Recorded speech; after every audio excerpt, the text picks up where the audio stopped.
Sorry, this is so late. This is meant to be the January episode, but you'll get 2 episodes this month instead. But you'll get 2 episodes this month instead. But you'll get 2 episodes this month instead. But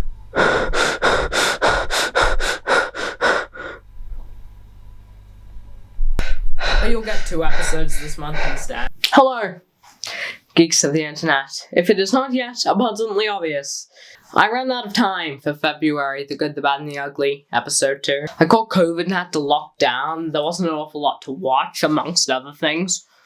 So I didn't make a second one last month, purely because I just ran out of time with the Book of Boba Fett review. But let's not waste any time and get into The Good, The Detectorists, a British comedy series. And like many British comedy shows, to be honest, this show is incredibly weird. It's a show about metal detectoring. Yeah. That. I watched all 3 seasons of this.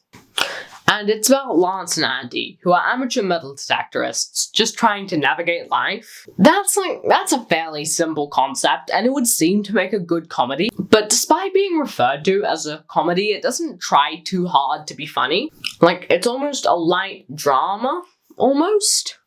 Because besides the fairly interesting comedic premise of metal detectoring, it's about the life struggles of the members of the metal detectoring club. It's not really in your face all the time, with quirky characters and lots of weird moments.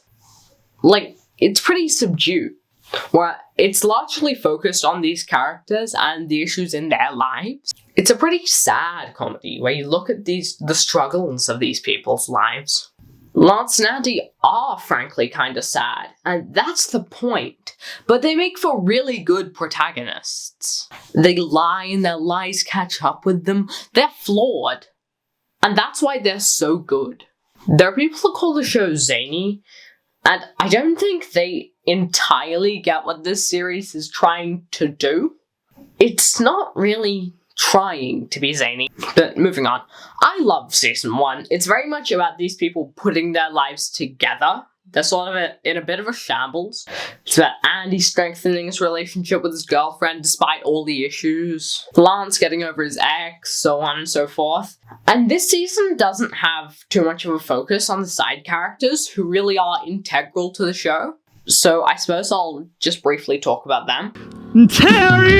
Terry, the leader, not a hugely deep character, but is a good leader and foil for the rest of the group. Louise and Vard, the Phineas and Ferb equivalents, and just like Phineas and Ferb, they're pretty good characters, but then again, they're not really hugely deep characters. Russell and Hugh. Part of Hugh's description on the Detectorists page is that he found a spoon that people dislike. Part of Russell's description is that he noticeably sits up straighter when someone new entered the metal detectoring club. As you can see, these people are also not hugely deep characters. But they don't really need to be. There are plenty of other good, actual, fully developed characters as side characters who I'll now talk about. Becky, probably my favorite character, who creates some of the best conflict in the show. She's Andy's girlfriend and fights with him for the first season, argues with him about the lies he generates to get himself out of trouble. And she has a really good arc. Sophie, the sort of antagonist from season 1, just makes everything generally difficult and creates jealousy with Becky, but she's actually a good person who's been tricked. Tricked by Simon Farnaby. Simon Farnaby is the reason I watched this show, but shockingly, he's not in it too much. He and his friend are sort of the long-running antagonists, I guess. Not really villains, but antagonists. And the whole gimmick with his character is that he and his friend look like Simon and Garfunkel. Sure? I should point out that this guy's name is Paul, and Simon Farnaby, despite actually being called Phil, is listed as Art in the credits. Subtlety? What's that? And those are the characters that I consider to be the main characters. They're all in every season, except for Sophie, who disappears after season 2. There are more characters that have big parts, but I don't want this video to be too long. Season 1 is definitely the best season. Season 2 and 3 aren't bad. They're just worse. I do also like season 2. It has a bit more of a storyline, which whilst not being absolutely necessary is pretty cool. It's about this guy, Peter, who seems to have good intentions at first, but is actually an evil metal detectorist. I never thought that I would utter those words, but here we are. Season 2 is pretty good, but it's less intriguing character-wise. And finally, Season 3. This is a weird season, purely because I'm not entirely sure it needs to exist. After the ending of Season 2, which I won't go into, something had to happen, but I'm not entirely sure it was what we got. It's about Lance and Andy trying to, save their metal detectoring field and also trying to relive the memories on the metal detectoring field before it's demolished. And they do various things with their lives along the way. I feel like it could have been a similar show, a last hurrah sort of thing, but the story told doesn't feel super necessary. It's good, sure, but it's the worst season. All except for the finale, one of, if not the best episode in the entire show. It's really beautiful. Simon and Garfunkel team up with the rest of the Detectorists to detect on a field one last time, and I love it so much. I won't go too deep into it, you should just watch it yourself. You should try and watch it yourself. It's not on Netflix, so if you don't mind getting a quite clunky streaming service in order to get it, then go ahead. With the show in general, I think the metal detecting gimmick of the show is pretty cool. I love the fact that because the show is about metal detectoring, it's mostly shot in fields and in nature, someplace I will never go. It makes for a really lovely show. Also, I prefer my nature directly injected into my eyeballs rather than actually stepping into it. I also love the music in the show, like the main theme, which is played quite often and is really spectacular. I guess those are all of my thoughts, so in summary, this is a very chilled and relaxed comedy, which works both for its benefit and also sort of for its detriment. For example, the last season doesn't hit as hard and isn't really as good. I think their show is great and doesn't try too hard to be funny, which is actually kind of cool. Except, because of the weaker last 2 seasons, I'm going to give this 8 out of 10 and 8 here. Next up, the bad 2022 Oscar nomination, Don't Look Up. I have many questions, most of which being, why did this get a Best Picture nomination when Tick Tick Boom did not? Very good questions aside, let's actually review the film. It's a comedy film about scientists Jack from Titanic and Katniss Everdeen as they attempt to stop an asteroid ending the world. Which sounds good enough. I mean, I like apocalyptic stories. Good Omens is one of my favorite TV shows of all time. Except for the fact that Good Omens is a very clear fantasy TV show. It is not even loosely based on real events. Because the whole thing about Don't Look Up is that it's a climate change parody, but also not really. It's not so much a parody as it is a mockery of the climate crisis. So basically, across the film, Mindy and Kate meet various different characters like Teddy, another good team scientist, the president, journalists, Peter, billionaire man, Ariana Grande but not, Timothy Chalamet, etc. And all the characters have some thoughts about the incoming asteroid, which is, yet again, a mockery of the climate crisis. Because besides Mindy, Kate, Teddy, and maybe Timothy Chalamet, the characters in this film are not characters, they are bad caricatures of real people. I also use the term characters very loosely, because besides Mindy, Kate, Teddy, and maybe Timothy Chalamet, the characters in this film are not characters. They are bad caricatures of real people. The president, who is a parody of Trump, journalists, parody of journalists, Peter Billionaire Man, parody of Jeff Bezos, Ariana Grande, parody of Ariana Grande. I applaud Ariana for agreeing to do this.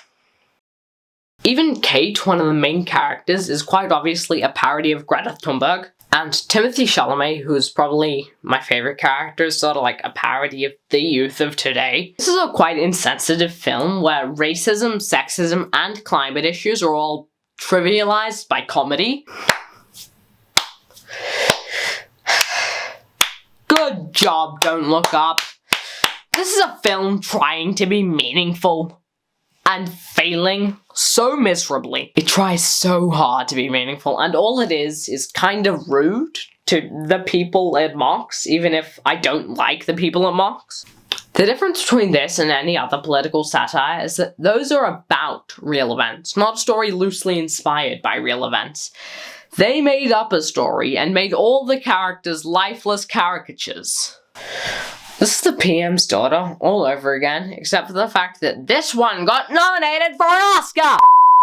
I will give it credit where it's due. It has a much better ending than the PM's daughter, with Timothy Chalamet giving a really nice monologue as the world ends. And some of the scenes are pretty good, but they're mostly the ones with Mindy. I think DiCaprio is really good, as are most of the actors, but the material they're given is really bad. Because this is just the film equivalent of Orphan 55. I don't particularly care for Orphan 55.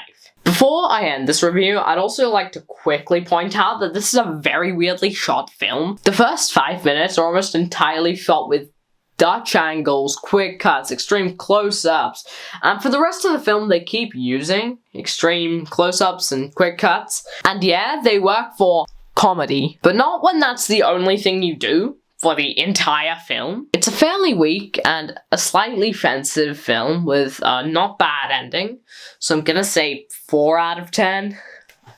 And finally, The Ugly, aka The Cuphead Show, which is based on a video game from a couple of years ago. And wow, based on the rave reviews the original game got and the various promos I saw, I thought that this would be incredible. A Netflix show about a great game with a retro animation aesthetic. What could go wrong? Well, apparently a fair bit. I saw a review on Mashable that explains it perfectly. The Cuphead Show isn't for Cuphead fans. It's a kid's show loosely based on Cuphead. I personally haven't played the game, but from what I've seen, it's significantly more than what we got in this show, which I suppose is not a bad thing, but it also doesn't strike me as like a super great thing either. It's very much a Looney Tunes-esque show about Cuphead and Mugman as they go on various adventures, some of which are vaguely related to the game. And with the whole Looney Tunes theme, it uses the style pretty well. Like, it looks gorgeous for one thing. I also love the animation, it's very fluid and cool. The only thing I dislike about the retro animation are the random grains that they've decided to artificially add, which I think is leaning slightly too far into the retro thing. And the slapstick is fine. Like, I think this could have used the Looney Tunes slapstick aesthetic for great effect in this series if it tried to be a bit more epic. A little darker. After all, the main villain is literally the devil, but fine.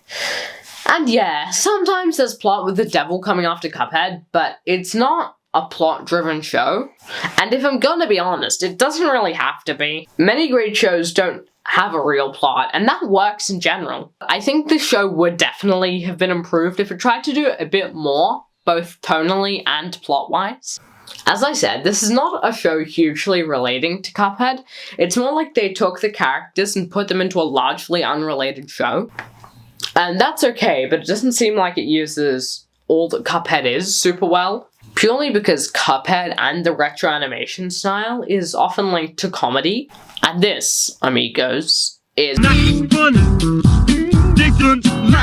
I can't quite tell if that's just because it's a very much a young kid show or whether it's just not that great. Like, I'm not a huge fan of ranking a TV show based on another show or movie, as you can see in my Eternals review here. But I do want to quickly mention Looney Tunes.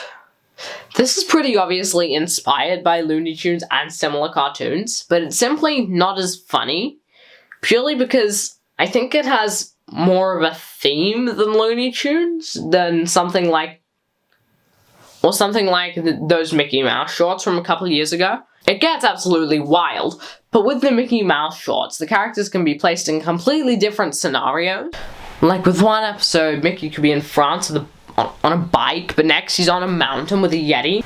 But with this, Cuphead and Mugman are limited to their village and being with the same people from episode to episode, which is why the more out there episodes with the Devil and King Dice are my favorite episodes in the series. Like, I think there are glimpses into a much better show, like with the episodes featuring the Devil, which are pretty good, and with the more out there episodes like episode 12, which is part 1 of a 2-parter, I think. But for the most part, when you've seen 2 or 3 episodes, you've basically seen them all, which is why it is so much fun that I watched all 12 episodes.